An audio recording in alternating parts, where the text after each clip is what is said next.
y después va la cumbia. Peleando por los de abajo, por la justicia social, con redoblantes y bombos, nuestra voz sí es escuchar, señalando a los traidores, burocracia sindical, siempre con la paz en el hombro, combatiendo al capitán. Ahí está, ¿ves? Es divertido.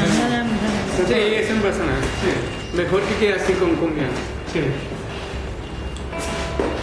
O con guayno. Cumbia guayno, sí.